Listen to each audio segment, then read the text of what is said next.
Gatsby wants to hang out today. Being a sweetie girl. Oh, Gatsby says, "Hey everyone, thanks for subscribing." In September of 1970, commuters on Honolulu's Luna Lilo Freeway might have heard the strange sound of chanting rising from beneath the concrete overpass.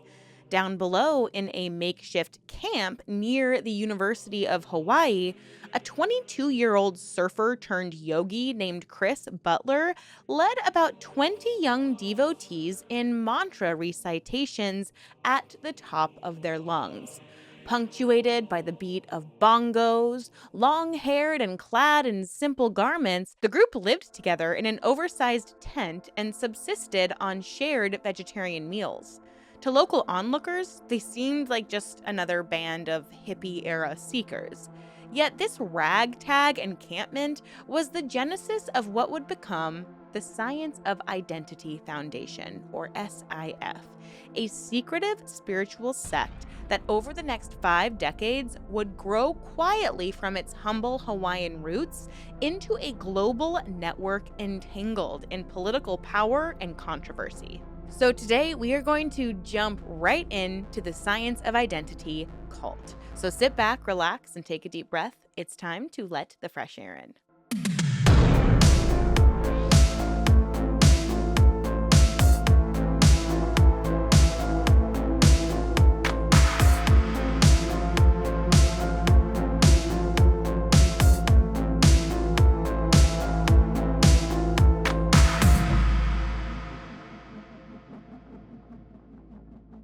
Hello, everyone. Welcome back, or welcome if you're new. My name is Erin, and I am fascinated by all things cult, true crime, and unique spiritual practices. And I just like to bring more awareness to some problematic practices, people, scams, etc. So if you're into that sort of thing, please consider subscribing. I would absolutely love to have you here. This is going to be a long one. I've been sitting on researching this for quite some time now, so we're just going to jump right in. Grab a snack, grab your water, whatever you need, because this is going to be a lot, but I'm really excited to be bringing this to you today. So he was known as a surfer guru. Chris Butler's path to religious leadership began amid the social upheaval of the late 1960s in Hawaii. He was born in 1948 and raised on Oahu, and he was the son of an anti-war activist mother who espoused communist teachings. As a college student at the University of Hawaii, young Butler was swept up in the era's counterculture currents, experimenting with psychedelics and seeking spiritual meaning beyond the conventional church. By the end of the decade, he had embraced the Hare Krishna movement, which had recently spread to the islands from the United States mainland. The Hare Krishnas, followers of the Vaishnava Hindu devotion tradition, were known for their ecstatic public chanting of the Hare Krishna mantra and their rejection of materialism. And Butler was intrigued, but characteristically, he did not just remain a follower for long. He set himself up as a teacher. In the dawn of 1970, Butler, then only in his early 20s, attracted a small flock of surfers, drifters, and spiritual seekers who had gathered around him for instruction in yoga and chanting. He went by the name Sai Young, blending an Eastern spiritual moniker with his common surname, and he even self-published a little booklet of his musings titled Sai Speaks, Pleasure is the Goal. I bet we can all guess where this is going. Now, he presented himself as a guru in his own right, but building a following in Honolulu was not easy. The official Hare Krishna mission, known as the International Society for Krishna Consciousness, or ISKCON, and led globally by, I'm going to butcher this name, you guys, I'm so sorry, A.C. Bhaktivedanta Swami Prabhupada. I think I did okay. Let me know down below.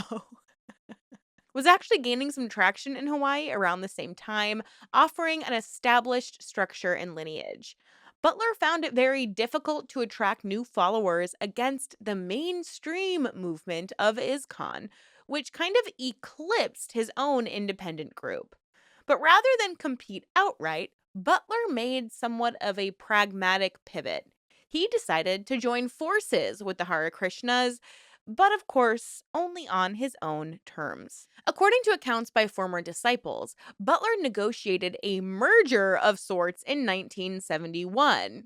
Very spiritual and not running his spiritual community like a potential profit center at all. So he met Swami during the guru's visit to Hawaii and struck a deal. Butler would bring his existing students and assets into ISKCON, and in return, he would become an initiated teacher within the Hare Krishna movement. Butler turned over his small flock and reportedly a 20,000 donation to ISKCON, essentially buying his way into the organization's ranks. Prabhupada accepted the young Hawaiian into the fold and bestowed upon him a lofty Sanskrit name that I am going to butcher once again. Here we go. Siddhaswarupananda Paramahamsa, meaning realized soul in union with the divine. Once again, probably butchered it. I do apologize. I do find certain languages really difficult to pronounce certain words. Even in Spanish, I can get myself around certain Spanish speaking countries, but it's like my mouth does not want to make the shape for the correct sound. I'm sorry. So, armed with this new spiritual title and legitimacy, Butler formally became a Krishna devotee. But his integration into ISKCON would prove tumultuous and short lived. With ISKCON, Butler chafed under the hierarchy and orthodoxy enforced by Prabhupada. Traditional Hare Krishna adherents in those days shaved their heads, donned saffron robes, remained celibate unless they were married within the faith, and strictly followed the society's interpretation of Vedic scripture. Butler, however, had his own ideas. He deviated from Hindu Vaishnava norms and chose to marry. His first wife was one of his earliest followers and encouraged a less ascetic appearance among his disciples. He told them they don't need to shave their heads or wear the customary robes. He also continued writing and distributing his own commentaries on spiritual life, independent of ISKCON's approved teachings. Now, I might actually be inclined to be like, oh, cool, you're not just doing the cult thing. You're kind of like giving people a little more freedom in their spirituality. But you wait, just you wait. Because these actions did draw rebuke from Prabhupada, the ISKCON founder publicly denounced Butler for insubordination and for spreading unorthodox ideas, and at one point even exiled him to a small Hare Krishna temple in New Zealand as a form of discipline. But Butler simply bristled at the reprimands. Tension mounted between the young firebrand and his aging guru. And by the mid 1970s, the relationship had frayed irreparably. Butler channeled his discontent into paranoia. He began telling close followers that ISKCON's big men or senior disciples of Prabhupada were plotting to assassinate him. And Prabhupada himself dismissed Butler's claims of a murder plot as childish, but they do reveal Butler's growing persecution complex, which we'll touch on a little bit more later. So when Prabhupada died in 1977, Butler seized the moment of leadership transition to cut ties with ISKCON entirely. He left the Hare Krishna organization in a very dramatic fashion, essentially splintering off to form his own spiritual movement. He's going to do it better and make his own cult the way he wants to do it. He can exploit people as much as he wants. Ay, ay, ay. So, being freed from ISKCON's authority, Butler resurrected the independent teaching mission that he had started years before, this time with much grander ambitions and even a new name. So, in 1977, he kind of rebranded what he had previously called Harinama, or Holy Name Society, into what it's now known as Science of Identity Foundation. And you know, when any cult has the word science just kind of casually thrown into the title, they think it gives it a little more legitimacy, right? Butler's breakaway was couched in lofty rhetoric about personal spiritual freedom, but it was clear that he intended to establish himself as the supreme authority of his new group. He would adopt the title of Jagad Guru, which means teacher of the world. Yeah, teacher of the world. And then he would carry forward some of the Hare Krishna practices while also discouraging the ones he didn't like. The Science of Identity Foundation would remain based in Hawaii, where Butler still had a core of loyal disciples, but soon it would extend far beyond. By the late 1970s, the young man who once led chants under a freeway was now being hailed by followers as a Paramahamsa, or enlightened soul, and sole prophet of a new spiritual path. The countercultural surfer had reinvented himself as a guru with global aspirations. At the heart of the Science of Identity Foundation's appeal were its spiritual teachings, which Butler tailored by blending Hindu devotionalism with elements of Western psychology and, of course, his own idiosyncratic beliefs. In many respects, SIF's theology is rooted in the same Gaudiya Vaishnava tradition that Hare Krishna movement follows.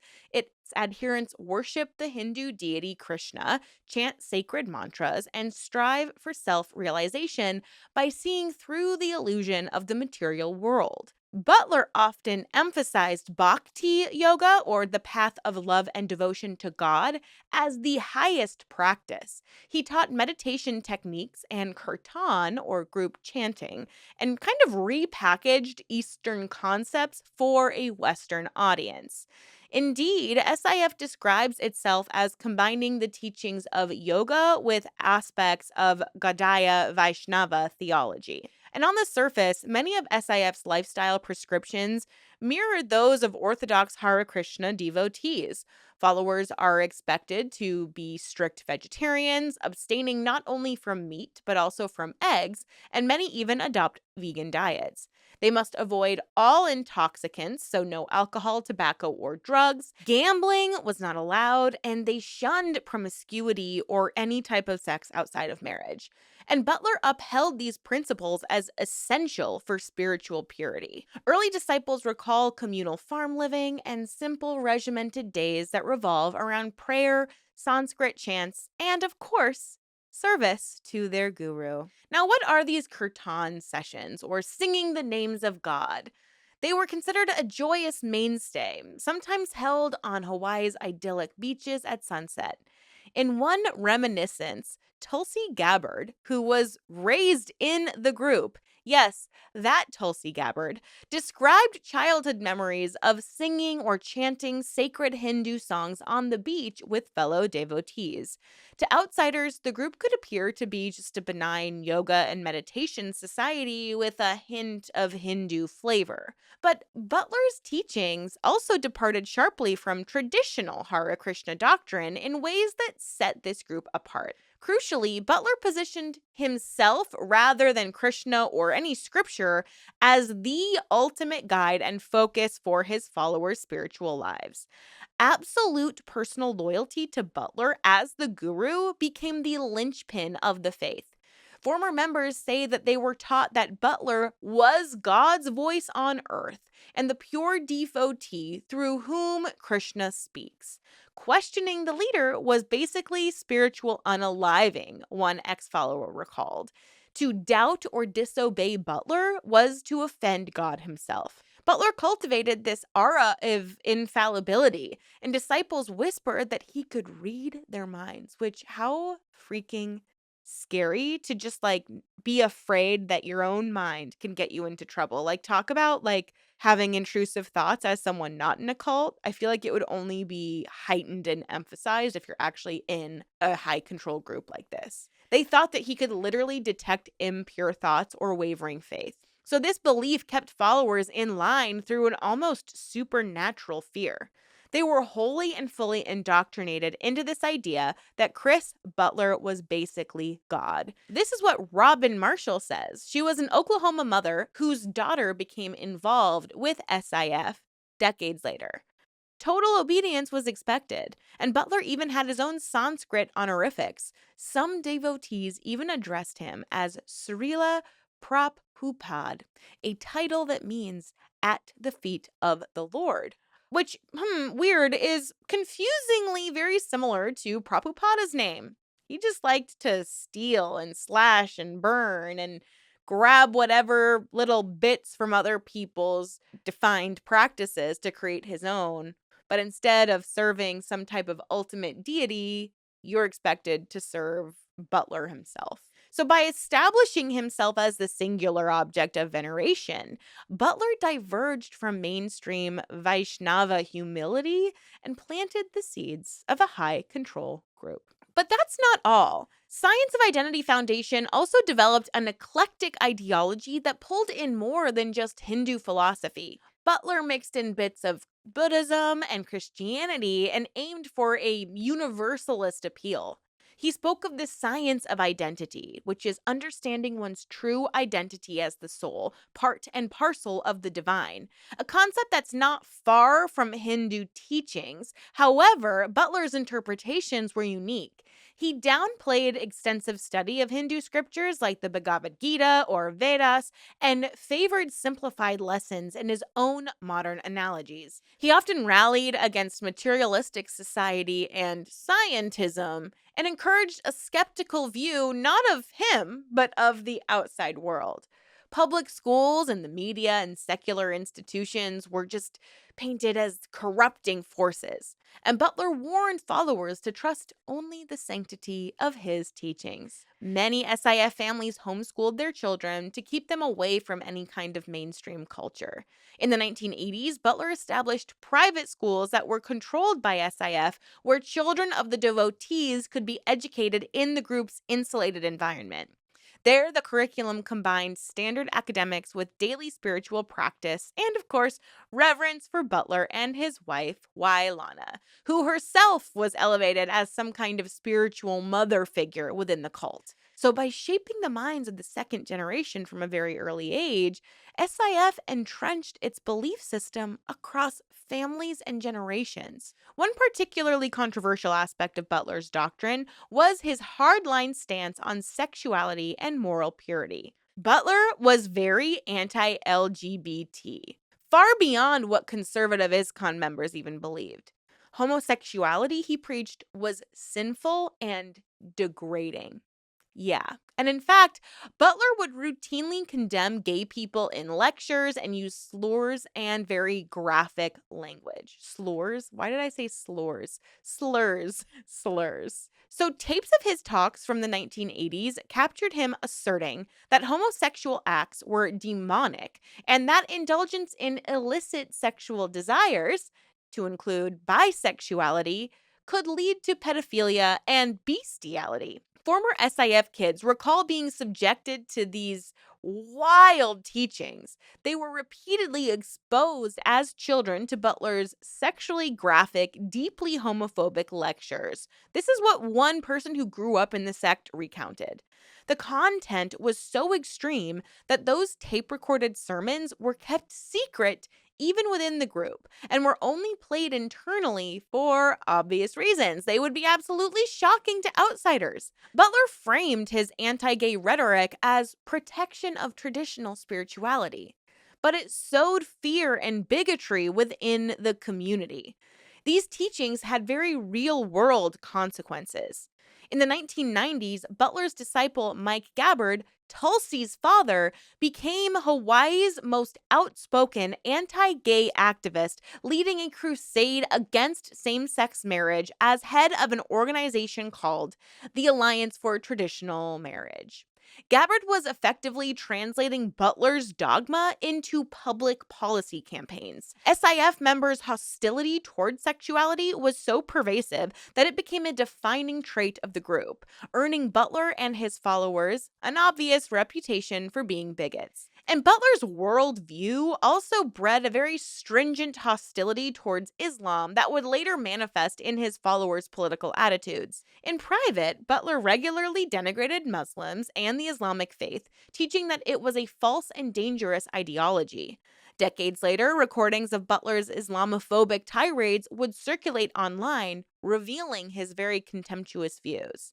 And not coincidentally, Tulsi Gabbard, who from a very young age absorbed all of these lessons, gained prominence after 9/11 by taking an aggressive stance against radical Islam, even chastising President Barack Obama for avoiding that phrase.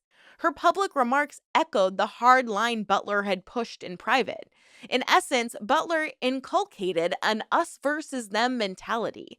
Devotees of Krishna, and by extension of Butler, stood on one side, and on the other stood atheists, scientists, Muslims, gay people, all who were deemed threats to the devotees' purity and to the world's moral fabric. Now, despite these outwardly intolerant positions, within the confines of SIF, Butler portrayed himself as a benevolent spiritual guide leading his flock to enlightenment. He spoke of love of God, of inner peace through meditation, of the unity of all life.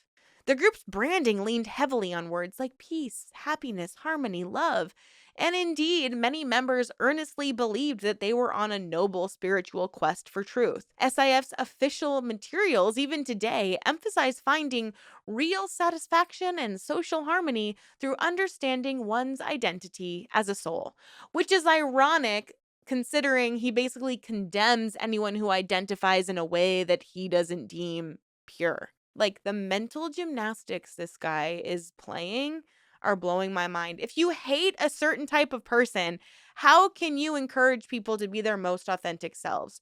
You only want people to live their most authentic lives and understand the science of their identity if it fits into your very tiny box of what you think identity should look like. It's totally hypocritical. But Butler skillfully balanced this positive messaging with that stricter fear-based edicts that he delivered in closed-door sessions. To the public, he presented SIF as a non-denominational spiritual resource. It's not a religion per se.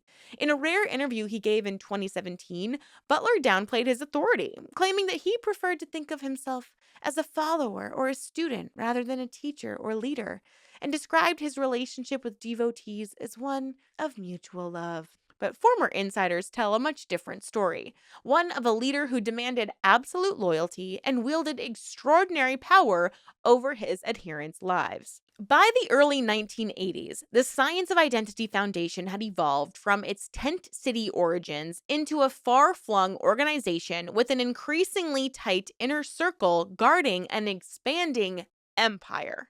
After breaking from ISKCON, Butler kept a very low public profile, but behind the scenes, he and his disciples were establishing networks in multiple arenas, from communal farms, retail businesses, media projects, and, of course, even political campaigns. What began as the spiritual collective was slowly amassing the hallmarks of a mini socio-economic empire, albeit one that strove to remain secretive about its inner workings and Butler's central role. In Hawaii, Butler's followers set up communal living arrangements that reflected both their ideals and their pragmatism. On the island of Kauai, in the lush North Shore community of Kilauea, SIF devotees operated a thriving organic farm throughout the 1970s.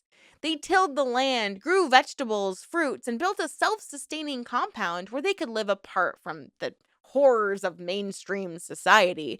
And you know what? I bet that they didn't get paid a nickel or a dime. Bet you anything. John Weierheim, a local documentarian who knew many of the era's counterculture groups, recalls that Butler's farm was a beautiful operation, not least because it ran on the free labor of ardent young volunteers who saw their work as service to their guru. The commune's success even left a tangible legacy. The tract of land they cultivated was later sold and eventually purchased by Facebook billionaire Mark Zuckerberg as part of his large Kauai estate. In a sense, the peaceful fields, once chanted in by Hare Krishnas, gave way to the manicured lawn of a tech mogul. Now, on this commune, while it was a commune, some disciples would farm, but others ventured into entrepreneurship. And they set up business that would both fund the group and offer very controlled employment for members because they can't go out into society. Society is evil. And perhaps the most significant thing was the down to earth chain of vegetarian natural food stores, which began in the late 1970s in Hawaii. Part health food grocery store and part informal SIF community hub, Down to Earth was founded and staffed largely by Butler's devotees. The stores promoted a cruelty free, plant based lifestyle consistent with the guru's teachings, and also generated some considerable revenue. Over time, Down to Earth expanded to multiple locations across Oahu and Maui and became a mainstay of Hawaii's organic retail market. Though the company publicly denied any formal link to the Hare Krishnas or SIF, of course, its leadership and ownership ties told another story. Corporate records would later show that Healthy's Inc., yep, Healthy's Inc., was the parent company of Down to Earth, and that company was directed by key Butler associates like Alan Tibby and Joseph Bismarck. In fact, SIF itself was heavily invested. A 2012 filing revealed that fully 96% of SIF's annual income that year came from the sale of Healthy's Inc. stock. Years earlier in 2004, SIF had gifted nearly $1 million worth of Healthy's shares. So, in other words, Butler's ostensibly spiritual nonprofit was bankrolled by the profits of the vegetarian grocery business that he had inspired. The down to earth natural foods empire became a financial engine for SIF, allowing this cult to flourish with little to no transparency. Local, fresh, organic, and natural was the store's public motto, but behind the scenes, its success fed a far less transparent organization. Now, SIF's growth was not limited to Hawaii's shores. Butler's influence quietly spread overseas through both missionary work and migration. In the late 1970s, a contingent of his followers, including some disillusioned Hare Krishnas who preferred Butler's style, established communities in Australia and New Zealand. They even bought a rural farm property in New South Wales, Australia, envisaging as a new haven for the group. Butler spent time in both countries. His friendship with an ISKCON defector named Tusta Krishna Das helped create a base in New Zealand that later transferred loyalty entirely to Butler when he left ISKCON. By the early 1980s, according to one insider, Butler relocated a number of New Zealand devotees, her own parents among them, to that Australian farm for what he called a fresh start. SIF communities also took root in the Philippines, a Catholic majority nation that might seem like an unlikely place for a Hare Krishna offshoot. But Butler saw opportunity there. Real estate was cheaper. Isn't that always the opportunity? It's like we can do this cheap and on the backs of the locals who we don't have to pay well. And of course, he wanted distance from media scrutiny. In the 1980s, SIF even founded a boarding school in the Philippines for the children of devotees. It was a remote compound where Butler's strict teachings could be imparted away from any prying eyes. Many SIF kids from Hawaii and even elsewhere were sent to this school during their teen years, effectively cloistering them into an environment that was completely controlled by the group. One of Butler's prominent followers, Akaria Das, whose real name is Alan Tibby, served as an administrator of the Philippine school and was respected as a senior teacher there. Through these little satellite communities, SIF's geographic footprint extended to several continents. By some estimates, at its peak, this group had several thousands of adherents worldwide. But today, the total is just thought to be a few thousand that are spread across the United States, the Philippines, New Zealand, Australia, and even in small pockets of Europe. It remains a relatively small group, but its influence per capita has proven to be surprisingly large. As the Science of Identity Foundation grew, it entered the political arena early on, albeit covertly. In 1976, Butler's disciples in Hawaii launched a new political party with an innocuous name: Independence for Godly Government, or IGG. They styled themselves as a multi-faith coalition of conservative-minded reformers. Yay! Sounds great. In fact, they explicitly denied that they had any religious affiliations while running for offices like Honolulu mayor and U.S. Congress. It was a stealth tactic, an attempt to gain influence in government without the baggage of being seen as a cult. The IGG was funded by businesses that were run by SIF members, including most likely the Down to Earth food store and even two local newspapers that was operated by devotees. While these 1970s campaigns were met with limited success at the ballot box, they did signal Butler's ambitions beyond the pulpit. One of Butler's earliest followers was a man named William Pennerosa, and he became the chairman of the IGG and ran for Congress in 1976. But he did lose. Another follower on a political path was Mike Gabbard, who by the mid 1980s was deeply involved in Butler's inner circle.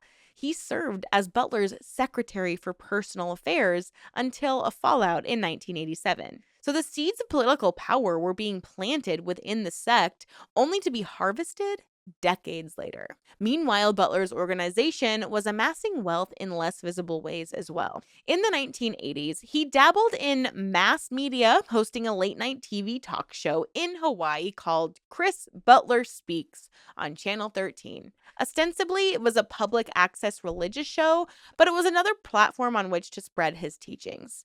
In one surviving episode from that era, tellingly titled Sex I Can't Get No Satisfaction, Butler lectures about lust and sin. In the audience, his lieutenants, Mike and Carol Gabbard, can be seen dutifully listening. As the years went on, Butler himself retreated from public appearances, preferring to deliver recorded lectures from behind the scenes. By the 1990s, he had become something of a recluse, rarely seen even by many of his followers. Devotees were often given tapes or later CDs of Butler's sermons rather than interacting with him directly. He did continue to guide the group's expansion, but through some local managers, or what would be known as the inner circle, and they would run SIF's daily operations and business ventures. This inner circle included figures like Sunil Khemani, Alan Akarya Das Tibi, and Joseph Bismarck, among others.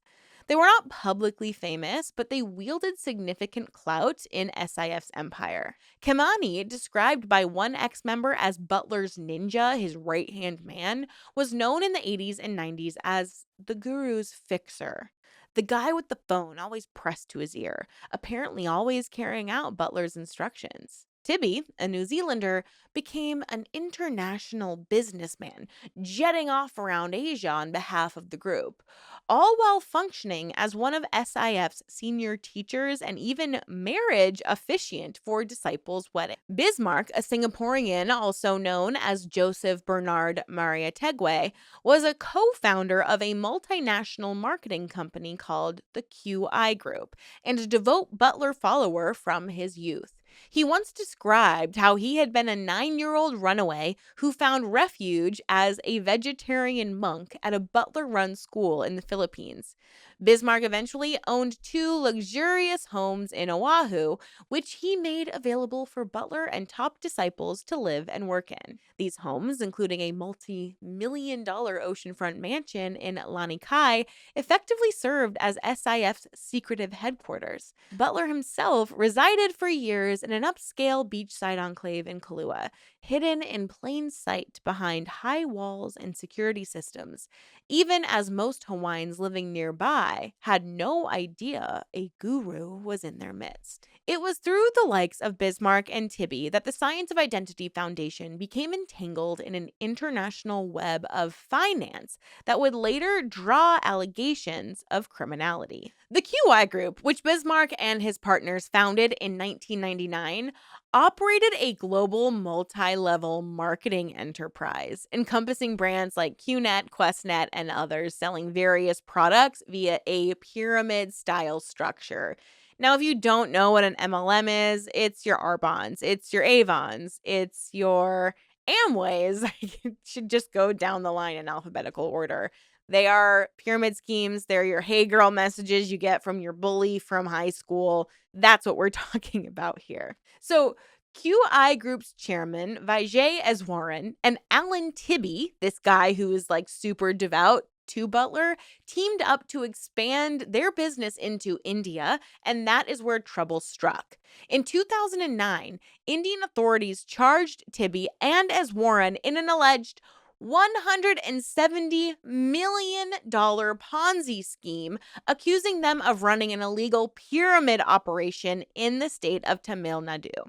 Now, Tibby was named as an absconding fugitive in court documents and reportedly never returned to face trial. He just got off scot-free.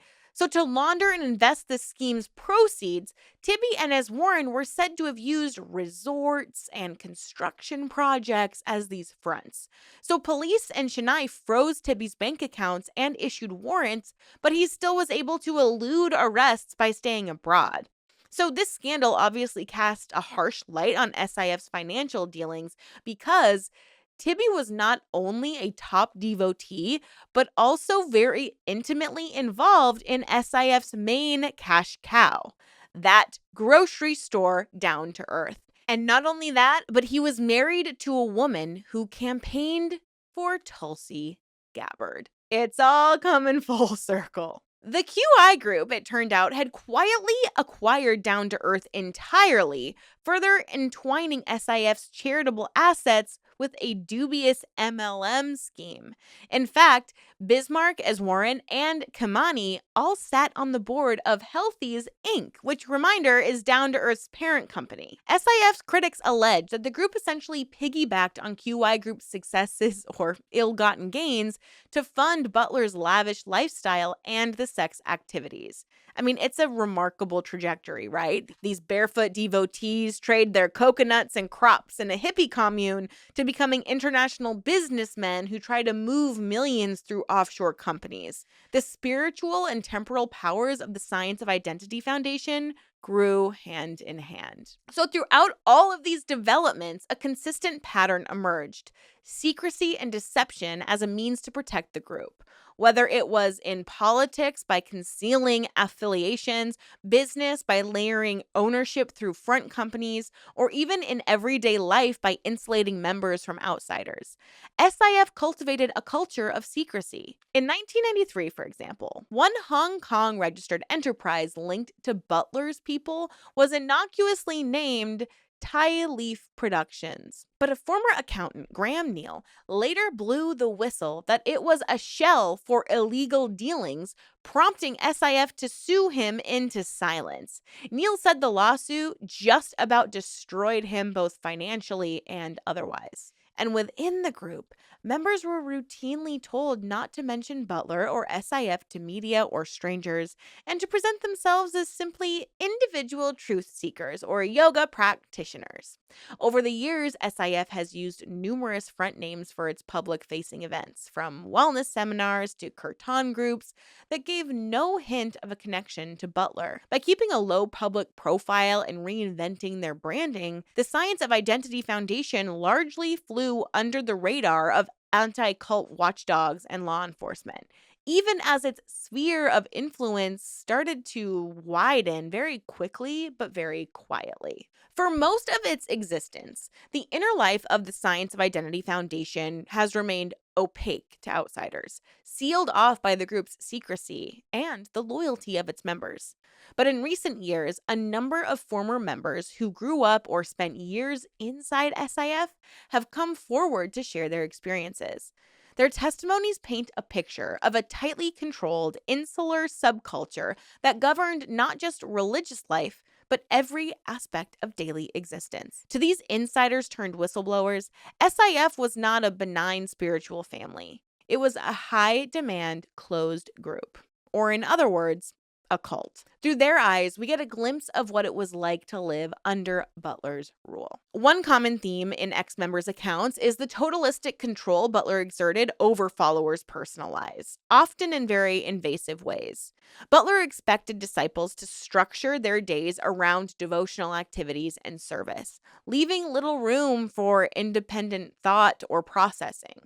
Every major life decision, from who they would marry to where they lived or whether they would have children or not, often went through an implicit, if not explicit, approval process via the group's leadership. Imagine being in a group that says it's the Science of Identity Foundation. It wants you to help discover your truest self, but you have to basically ask permission to live your life the way you want to live life.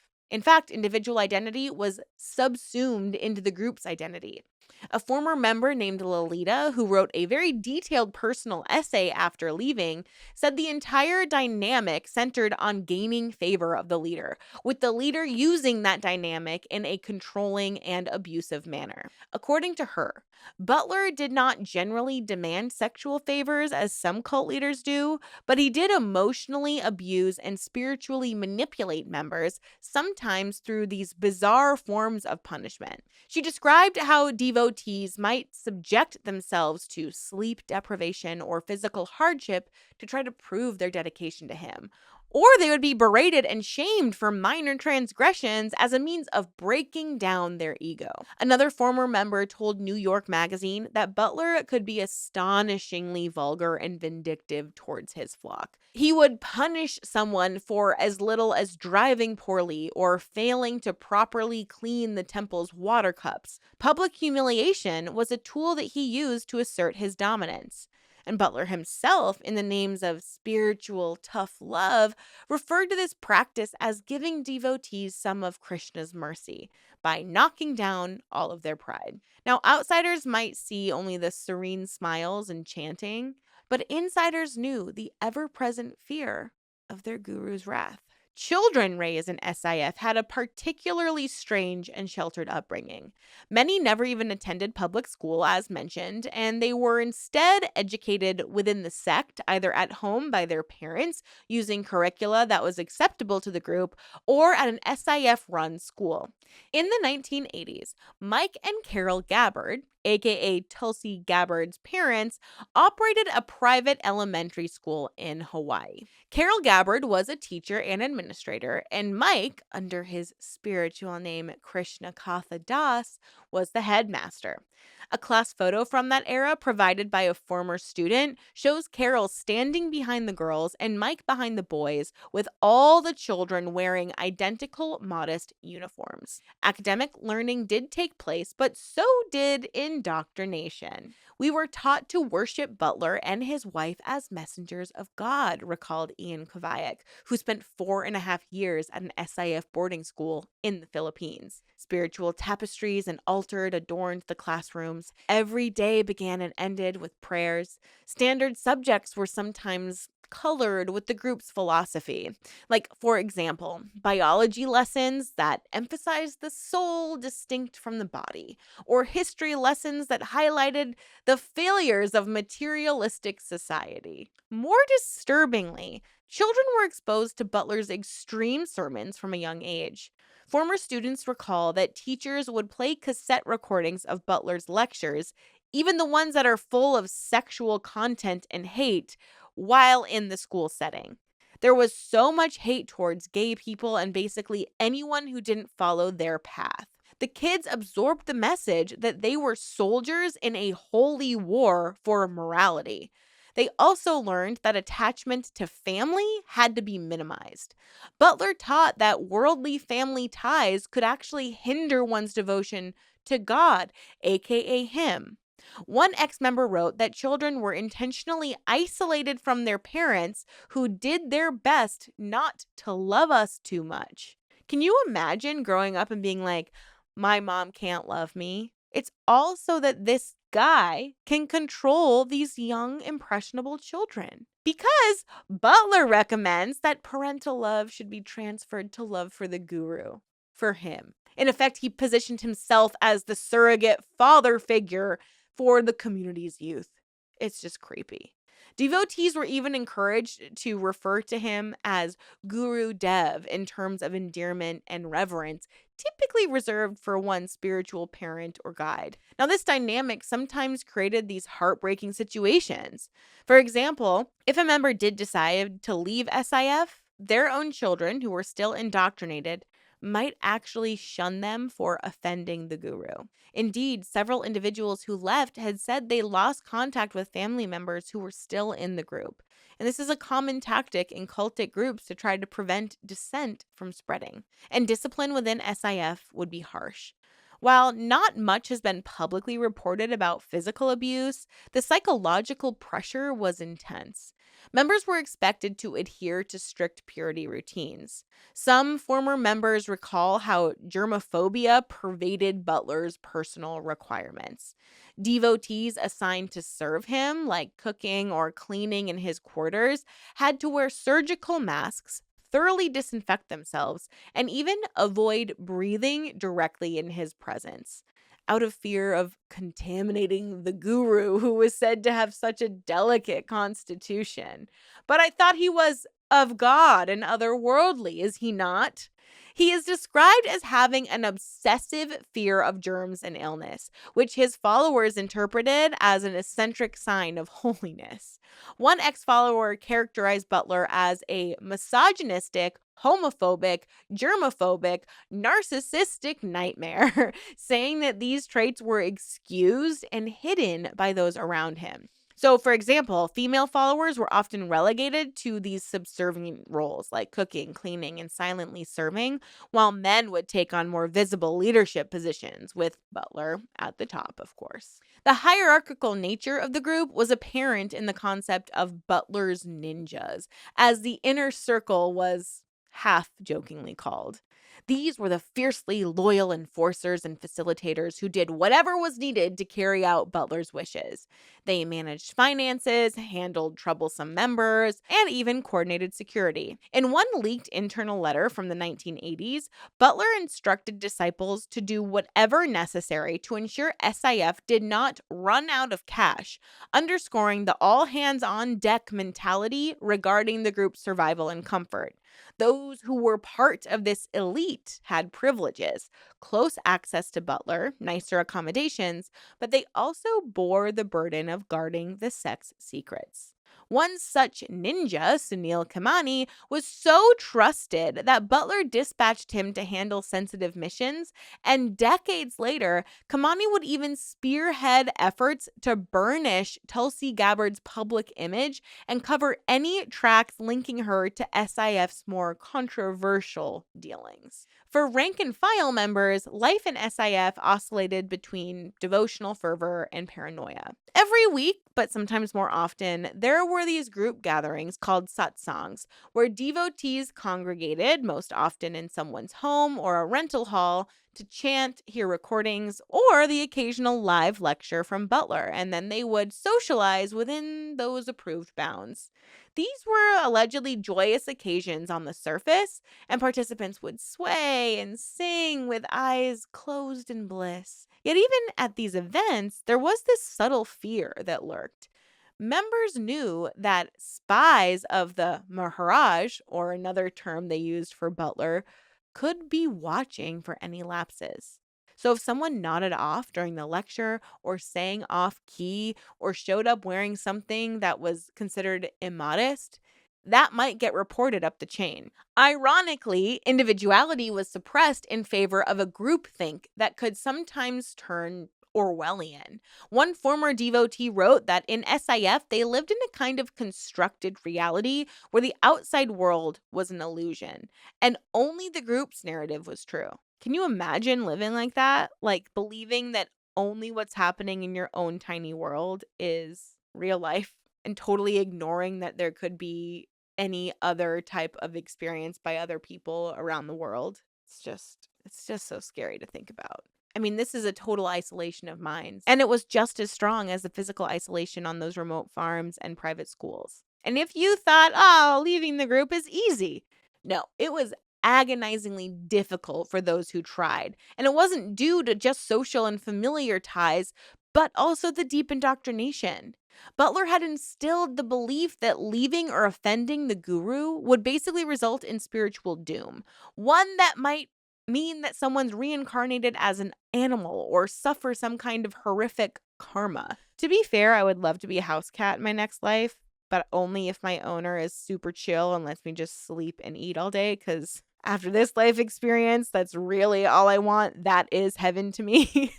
But anyways, those who drifted away would later describe experiencing panic attacks and nightmares because they feared Butler's curses or other mystical retribution. And if a member left on bad terms, they would be treated like a traitor.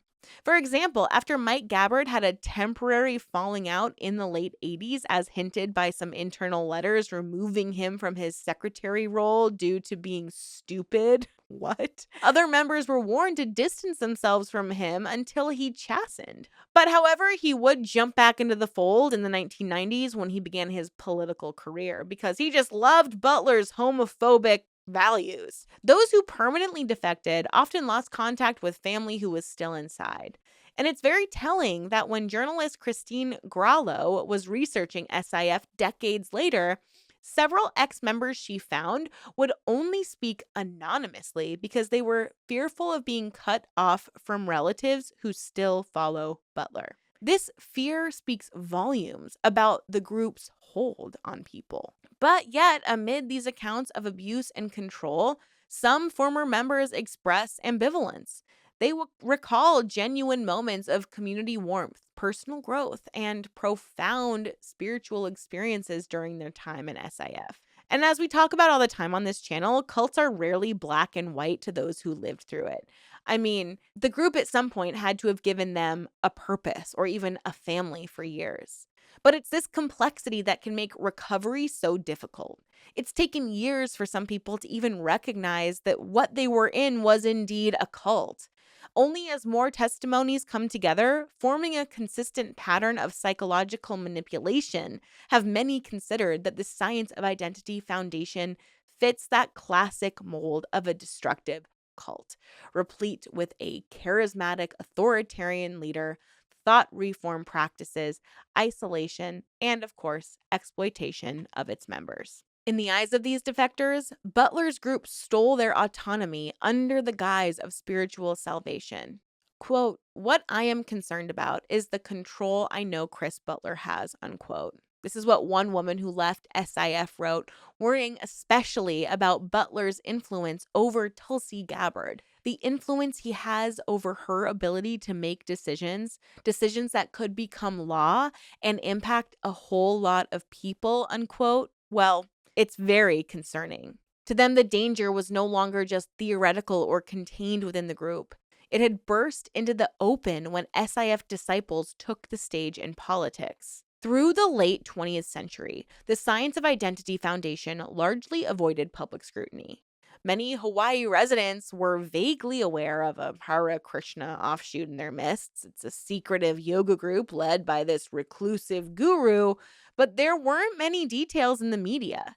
However, as SIF's influence grows, and particularly as its members ventured into politics and business, controversy began to swirl. Investigative journalists, cult awareness advocates, and estranged relatives of members have started to ask the hard questions about Butler's empire.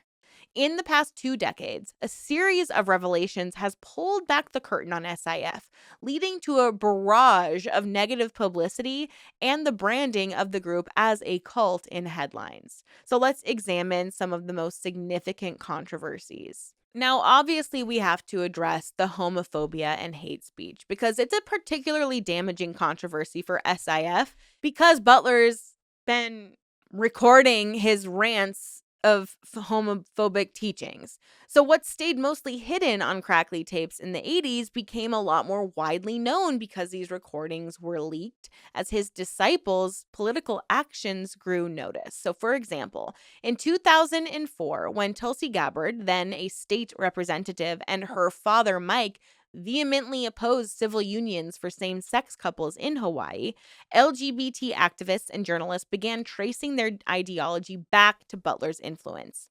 Mike Gabbard had been the face of the anti-gay movement in Hawaii, founding a group called, and this is so ridiculous, Stop Promoting Homosexuality America, in the late 1990s, and would lead rallies against gay rights, positions that mirrored Butler's rhetoric.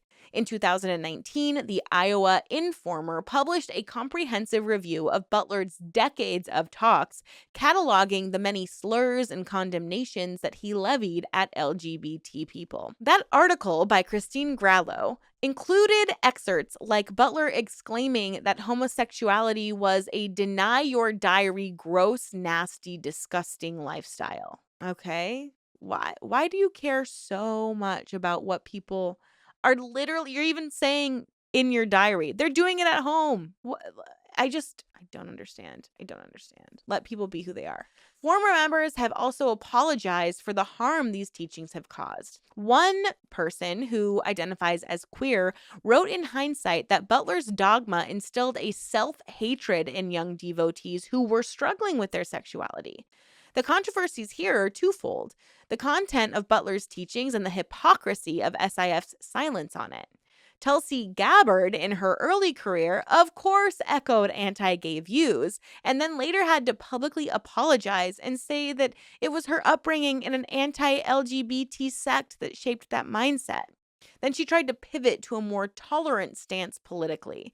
So SIF's existence became this awkward specter and kind of raised questions of whether she truly disavowed those teachings or she was just trying to distance herself for convenience. Of course, we have the anti-Islam tirades that became controversial when reflected in his followers' actions. Tulsi Gabbard's hawkish stance on Islamic extremism puzzled many liberals.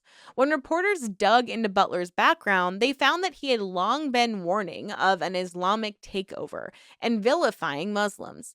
In one recorded lecture, Butler allegedly derided the Prophet Muhammad in crude terms and claimed that Islam promoted immoral behavior, material that, if public, would be very scandalous. The Independent noted that Tulsi's worldview, quote, aligns with tapes of Butler's Islamophobic teachings that have been widely circulated online, unquote. Yeah, no wonder the cult is trying to distance themselves from Tulsi. Like, yikes. It's this bigotry that has drawn condemnation from interfaith groups and added to the chorus of voices calling SIF a destructive cult. The Council on American Islamic Relations, for example, once demanded Tulsi clarify whether she supports her guru's anti-Muslim rhetoric after she repeatedly sided with Hindu nationalist figures abroad. SIF itself has never issued any public statement on Islam, again, keeping the controversial material well within the confines of the group, which leads me to believe it's probably worse than we could even imagine. Now, Chris Butler's response to scrutiny when people do point out his bigoted point of view has often been very aggressive, and also he tries to use legal intimidation. When Hawaii's largest newspaper, the Honolulu Star-Advertiser, prepared an investigative story in 2019 about former members, Butler took the unusual step of threatening to sue the paper if they printed it. The newspaper's editors revealed that Butler enlisted a prominent attorney and warned of defamation litigation, which obviously sent a very chilling message. But the paper ultimately did publish an article highlighting Tulsi Gabbard's SIF links, but it was noted that Butler himself declined to be interviewed and instead issued blanket denials of wrongdoing. Similarly, in New Zealand, when former accountant Graham Neal spoke out in the 90s about financial irregularities in SIF-related companies, the group unleashed a lawsuit that nearly broke him. Investigative journalist Bevan Hurley learned that SIF's litigiousness had cowed some critics into silence. More recently, after Christine Grallo published her multi-part exposé called Butler's Web in 2017, she reported experiencing surveillance and hacking attempts on her computer. In a 2024 essay, Grallo wrote that she was followed and even found a tracking device on her vehicle, which she suspected was linked to SIF loyalists who were trying to intimidate her. This level of counterattack is not common unless a group feels threatened by what might be exposed. This has only reinforced the idea that Science of Identity Foundation is a real cult, not just some cute little religious group. Because typically, religious groups don't literally try to go to war with the press. Now, another flashpoint of controversy has been the extent of SIF's influence over public figures, most specifically Tulsi Gabbard. When Gabbard ran for president in 2020, media scrutiny of her background intensified. A New York Times article in 2019 by Nellie Bowles pointedly asked if Gabbard's worldview was shaped by a guru who preached doom and divisiveness. Business Insider ran the headline, Tulsi Gabbard's Ties to the Science of Identity Foundation, a controversial religious sect that some call an abusive cult. The fact that a sitting U.S. Congresswoman and presidential contender was, in essence, a lifelong member of this sect was now out in the open. Tulsi's refusal to fully disavow Butler became a story in itself. She tended to get evasive or even defensive when questioned. And according to Insider, Gabbard has strong words for anyone who asks about the religious sect she grew up in, often scolding reporters for focusing on it. On one hand, Tulsi described herself as Hindu and interfaith and highlighted her Hinduism when it was beneficial, for example, being celebrated as the first Hindu member of Congress. But on the other, she downplayed Butler's role, saying that she's had many spiritual teachers and that Butler was just someone that she was grateful to for the gift of his wonderful spiritual practice. This is some careful positioning that did not satisfy skeptics because she literally grew up in a cult. Her parents ran the cult indoctrination school. You're a part of the cult, babe. In 2020, The Independent quoted Tulsi's own aunt, who said that when you vote for somebody who is heavily tied to SIF, you're not voting for that person. You're voting for Chris Butler. The idea that an American politician could be the proxy of a shadowy guru alarmed many people. Tulsi's camp adamantly rejected this notion. But then stories broke that nearly her entire presidential campaign staff were longtime SIF members, that Butler loyalists staffed her congressional office and ran her fundraising, and that SIF devotees pumped hundreds of thousands of dollars into her campaign coffers. These revelations made it harder to dismiss the cult influence as negligible. By late 2022, when Tulsi left the Democratic Party and began aligning more with right-wing figures, some commentators openly speculated that her puzzling political trajectory might be explained by her cultic upbringing. The controversy even reached the halls of Congress in 2023 and 2024 as rumors swirled that a newly elected President Trump might appoint Tulsi to a high security post. Former SIF members wrote to U.S. senators urging them to investigate her sect ties. One such letter writer, Anita Hernandez Van Duyn, warned that Tulsi had been groomed by Butler for political office and might still be under his undue influence. This was unprecedented. A secretive Hawaii cult had become a talking point in Washington, D.C. confirmation hearings. And now she's the director of national intelligence. Think she's keeping certain things to herself or running off and telling her cult leader? I would guess she's running off to tell her cult leader. This is so scary. This is just so scary. She's probably got her own Signal chat. Hey, Chris, babe, I'm doing everything you told me to do. Are you proud of me, Daddy? Sorry. Sometimes we have to laugh through the pain. So through all these controversies, Butler himself has stayed mostly silent in public, but his organization has quietly taken steps to try to mitigate the damage. For example, around 2015, many of Butler's most incendiary lectures were totally scrubbed from online platforms or kept behind password-protected sites accessible only to vetted members. And you only do stuff like this if you know what you're saying is wrong or going to be ill-received. You don't hide your messaging if you're proud of it. You know it's wrong. You know it's wrong.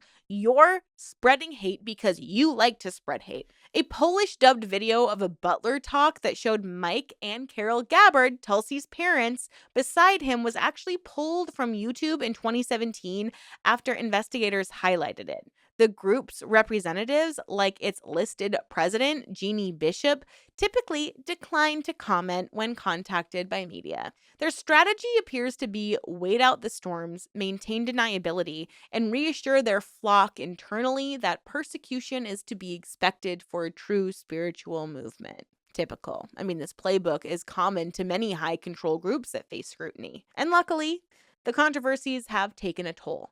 They've eroded SIF's anonymity and forced Tulsi Gabbard, at least, to publicly distance herself to at least some degree. They've also emboldened more ex-members to speak out, seeing that they're not alone in their concerns. What was once whispered in ex-devotee support groups or online forums is now reported in national newspapers and discussed on network news segments. The Science of Identity Foundation, once living up to its name in obscurity, can no longer entirely hide in the shadows. But it remains to be seen whether this exposure will diminish the group's power or whether Butler's loyalists will dig in and continue to operate much as they have, controversy or not. So, what of this group today? The Science of Identity Foundation remains an enigmatic and evolving entity. More than 45 years after its founding, the group endures. Smaller, perhaps, than it once was and shrouded in far more controversy, but it's still, unfortunately, very much active and is literally tied to some of the highest ranking people in the United States government. Chris Butler, who's now in his mid-70s, lives a life of seclusion in his tropical stronghold on Oahu. On the Science of Identity Foundation official website, visitors are greeted with imagery of lotus flowers and serene spiritual slogans. The site offers insights and inspirations from Jagad Guru, aka Chris Butler, on topics ranging from finding happiness to the science of yoga. There are video lectures sorted out by theme, quotes about the importance of love and service, and even a multi-language interface catering to English, German, Russian, Bulgarian, Polish, Romanian, Spanish, and even more. The multilingual outreach hints at SIF's global membership. For example, Poland has a small SIF following. One mother there even wrote of losing her son to the group. And Butler's materials have been translated to cater to Eastern European devotees. The tone of the site is benign and inspirational, carefully avoiding any whiff of controversy. It emphasizes personal spiritual discovery. And tellingly, SIF now describes itself not as a religion, but as an educational and philanthropic organization. But not if you're gay. Like, what? It's truly scary to me that cults are now being so influential to not just large groups of people or people within their commune, but rising the ranks of some of the highest authorities in government. And it's really concerning because more and more often we are seeing these cult leader tactics like deflection or attacking instead of taking accountability and isolation and this us versus them mentality. We see all of these things kind of starting to happen when you start watching politics, right? We start seeing these same tactics that these cult leaders use being used by political officials vying for office. I mean, I'd say creating an us versus them mentality is the fastest way that whichever side of the political spectrum you find yourself on, you can recognize is being used. It's a tactic that is constantly used. People would rather blame someone else than take any real accountability. And it's concerning to me that this group that is still going on, led by this recluse of a man, it's scary to think about what his real intentions are. Because to me, if someone is that closed off and wants to hide in the shadows that badly, but still wants to maintain their leadership in a cult or a religion or any organization, it tells me that there's something more insidious going on behind the scenes. Something is going on with this person. And to me, it's scary because we don't know what's really going on behind the scenes. Oftentimes, when there are these very, very homophobic teachings, the leader themselves is often practicing certain acts or forcing his followers to do certain things with him. To me, it's just a method for him to justify his hate by saying that it's somehow acceptable or him being a straight man married makes him better than everyone else. It's like it's so hard for me to like rationalize because to me it's so ridiculous. Anyways, thank you for listening to me ramble and rant today. I hope you enjoyed this video. We didn't get too much into Tulsi's upbringing within the cult. I think I want to make that its own video because it's just we can do the whole timeline of like literally her entire life. So if you're interested in that, please leave a thumbs up down below. That'll be my little mental trigger to make sure I do some additional research on that and give you the most in-depth deep dive I can possibly give you. But of course, if there's anything that you are really wanting me to cover, I would love to do that for you. So make your suggestions down in the comments below. And if there's anything else you'd like to see from this channel, I always appreciate and love your feedback. So thank you guys so much. And yeah, this was a fun one for me. I'm finally shooting during the day. I've been either waking up really, really early and like shooting at like 7 in the morning or at night after work. And it's been so draining. And I feel like my energy is finally back because I'm actually shooting during the day. So maybe Saturdays will be my new shoot day and I'll just churn out some videos for you.